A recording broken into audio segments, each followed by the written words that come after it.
है।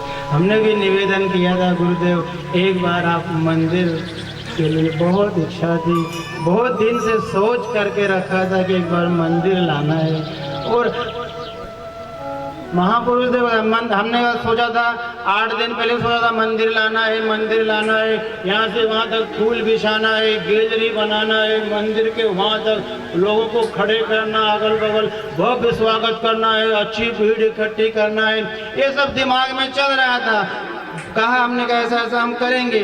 आंदो समय आंदो आया, पहले दिन कथा हुई, हमने सोचा अब 1-2 दिन बाद एक बार मिलकर के निवेदन करेंगे। पहले दिन शाम को कथा समापन होकर के 4 बजे फोन आया है, 4 बजे भी नहीं आया, वो फोन कितने बजे आया, 6 से 7 बजे के बीच में कि गुरुजी आ रहे हैं, वहां से बस निकल गए हैं। एकदम हमारा पूरा रोंगटा खड़ा हो गया, बाप रे बाप ये क्या हो रहा है। तो जिनने फोन किया उनको कहा कि भैया अभी मत बुलाओ, 1-2 दिन बाद बुलाना। बोले यहाँ ऐसा नहीं चलता, आ रहे हैं तो आ रहे हैं। तो हमने कहा क्या व्यवस्था करें, व्यवस्था करोगे तो रूठ जाएंगे और व्यवस्था नहीं करोगे तो प्रसन्न होकर के जाएंगे। गजब हो गई है। तो फिर भी हमने एकदम बहुत पुलकित हो गए, क्या करें क्या करें। हमारे सरपंच साहब को फोन लगाया था पूरा से कि आप आ जाइए, पर वो भी कुंभ में थे, एकदम भावुक हो गए। फिर फोन आता है कि आना नहीं, किसी को भीड़ इकट्ठी नहीं करना है। हमने कहा हो, फिर भी भाव हो, हमने पूरा ताकत लगाया, गादी बिछवाई, पूरी माला वाला जितना बन पड़ा 15 मिनट में हमने किया। और देखो साहब महापुरुष, इनको लाखों लोग एक साथ सुनते हैं। एक जन आया और आकर के उतरा, 2 लोगों ने पकड़ करके सीढ़ी चढ़ा दी, हमारे तो पूरा शरीर खड़ा हो गया। उनका क्या करें तो क्या करें। एक मन हुआ कि पूरा दंडवत होकर के प्रणाम कर लें, और एक मन हुआ कि रूठ ना जाए, डर गए और हाथ जोड़ करके प्रणाम कहा। दूसरे मंदिर की सीढ़ी तक आया वो महापुरुष, आ करके एक नारियल लिया, गार्ड ने 10 रुपया दिया, तो मुझे देख करके बोलता है थोड़ा ज़्यादा दो। उनके मन में बेचारा पुजारी है, थोड़ा ज़्यादा मिल जाएगा।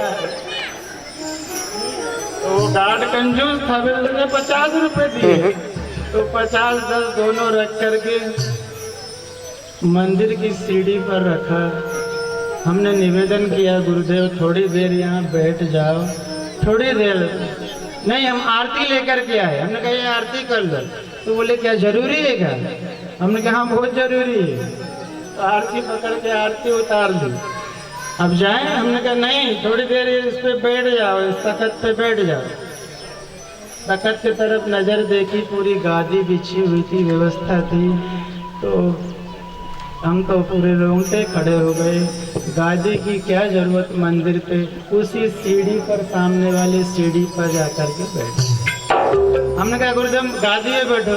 बोले बैठना आपने कहा है, गादी पे बैठे, गादी से ज्यादा अच्छी जगह भगवान की सीढ़ी होती है।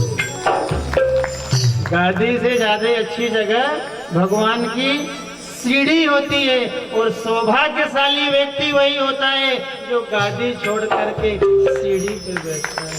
ये चरण है महापुरुष के, हम सौभाग्यशाली है, चरण में बैठेंगे। बैठे थोड़ी देर, वो बस सच बता रहे हैं 2 बजे रात तक उस दिन नींद नहीं आई।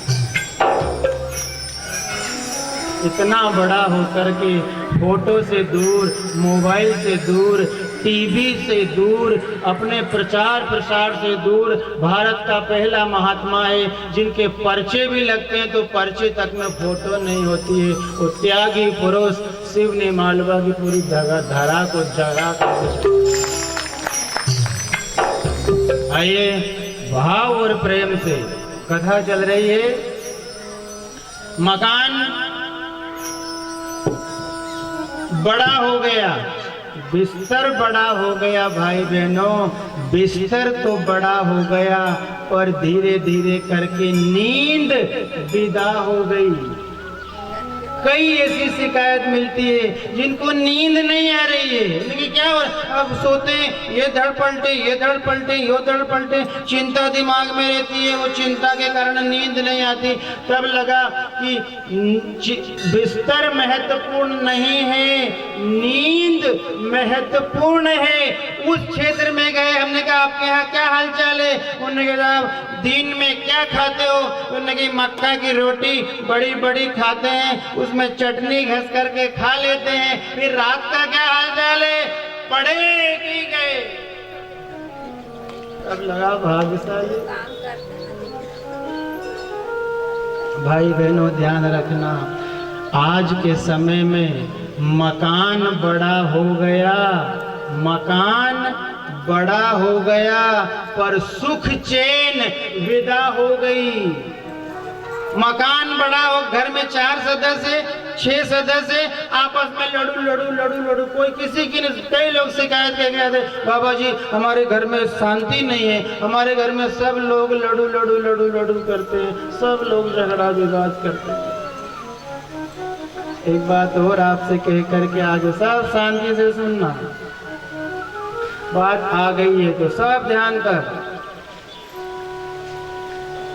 रोटी खाना महत्वपूर्ण है कि उसका पचना महत्वपूर्ण है? क्यों साहब?